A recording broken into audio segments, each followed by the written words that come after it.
So that moment, I'm in REI. I have my $45 Target Coleman sleeping bag sprawled out in the middle of the aisles next to my weekender backpack that my mom bought me for studying abroad. But she didn't want me to break my back. So it was like literally had enough for like 1 day's worth of stuff. And I am trying to convince the 16-year-old REI sales clerk who basically survived camping off of trail mix alone that I was going to fit that sleeping bag in my backpack for 4 days backpacking and the White Mountains. But by the way, I've had a ton of camping experience. Like when I was in Girl Scouts, we had a log cabin.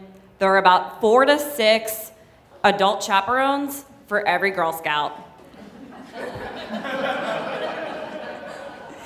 We had a steel door so no bugs could get in. And I nailed that. My next experience camping was at Jesus Camp. Might have been my last experience with Jesus.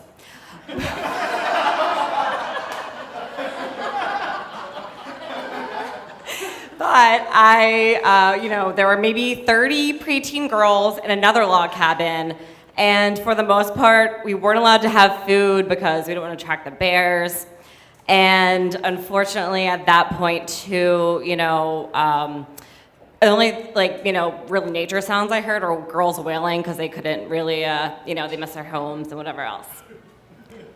But 10 years ago, I started Green Philly, a website that helps people live a more sustainable lifestyle.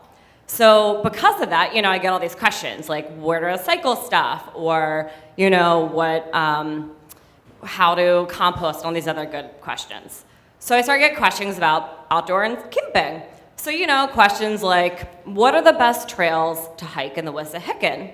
So I go to my friend Google and I'm like, where is the Wissahickon? Super experienced still with the outdoors. So a couple years ago, my friend Sarah was like, Julie, do you want to go camping for a couple of days, over 4th of July? I'm like, sure, got it, nailed, New Hampshire, cool.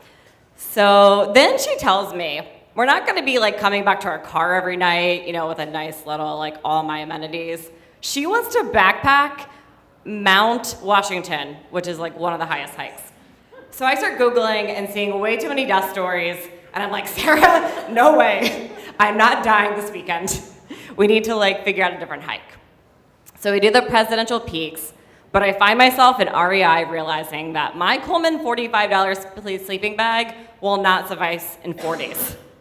So I got out of REI for $350, full of all the backpacking things I need to survive 4 days backpacking.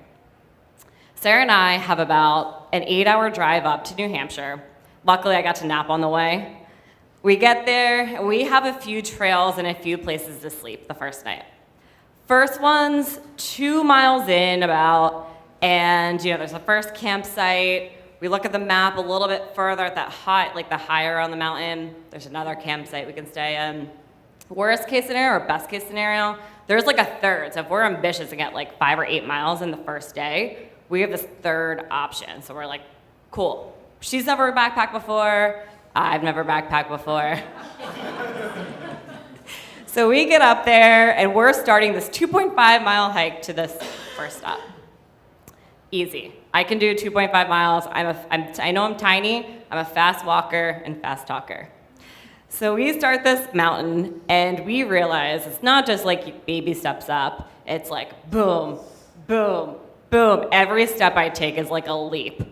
So we start on the Appalachian Trail, first route, and we barely make the first campsite by nightfall.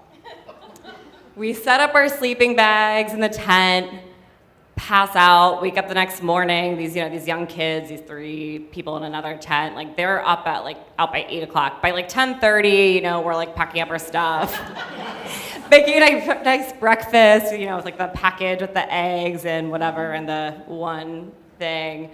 But as we're going through this experience, we are finding a lot of challenges. So we have to cross some waters and rivers at some points. We have to climb literal boulders. So literally it's like we have to lift each other up to make each other. She brings like her 8-year-old dog, so we have to like lift up the dog at some points. So if anything, I realized from that moment that we weren't just hiking and camping together, we were really learning how to overcome challenges. So as a small business owner, as the past 10 years, I've had a lot of challenges, and I really know that after I was in REI, convincing 5 to 10 clerks that I'm not gonna die over the weekend, that we can accomplish anything.